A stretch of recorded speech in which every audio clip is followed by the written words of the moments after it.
গাদা।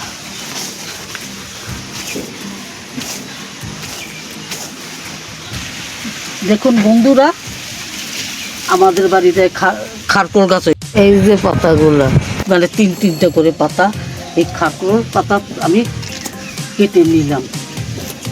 এই যে কত সুন্দর দেখাচ্ছে।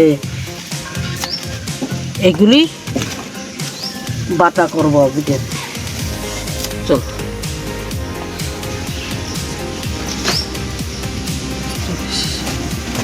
খারকোল পাতাটা ভালো করে ধুয়ে নিয়েছি, বৃষ্টির পাতা তো ভালো করে ধুয়ে নিয়েছি। এখন এটাকে ভালো করে ধুলে এটাকে মানে আমি কেটে নেব।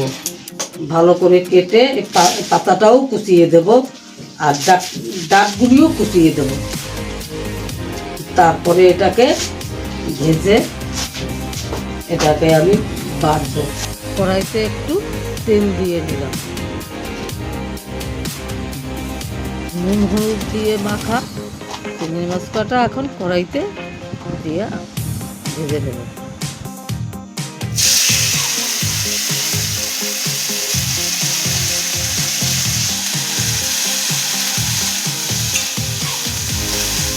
এখন ভাজা চিংড়ি মাছ কয়টা তুলে নেব। কড়াইতে একটু তেল দিয়ে নিলাম, তেল দিয়ে রসুন লঙ্কা দিয়ে কালো জিরা ফোড়ন দিলাম। এখন এটাকে নাড়িয়ে চাড়িয়ে একটু ভেজে নিলাম। এখন খারকোল শাকটা এর ভিতরে দিয়ে দিলাম, দিয়ে একটু নুন একটু হলুদ দিয়ে ভেজে নেব।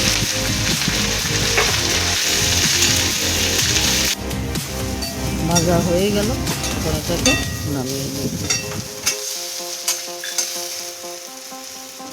এখন একটু ঠান্ডা হয়ে গেলেই মিক্সিতে দিয়ে পেস্ট করে নেব।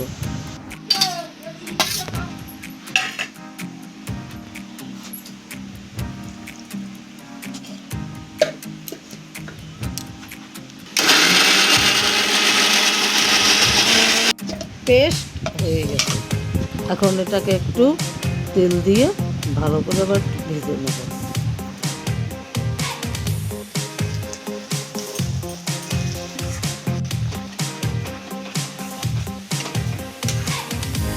ভাজা হয়ে গেছে, এখন এটাকে আপনারা এটা বানিয়ে যখন খেয়ে দেখবেন, তারপরে কেমন লাগে সেটা কমেন্ট করে জানাবেন। ভিডিওটা কেমন লাগলো আপনারা অবশ্যই কমেন্ট করে জানাবেন। ভিডিওটি ভালো লাগলে অবশ্যই লাইক করবেন।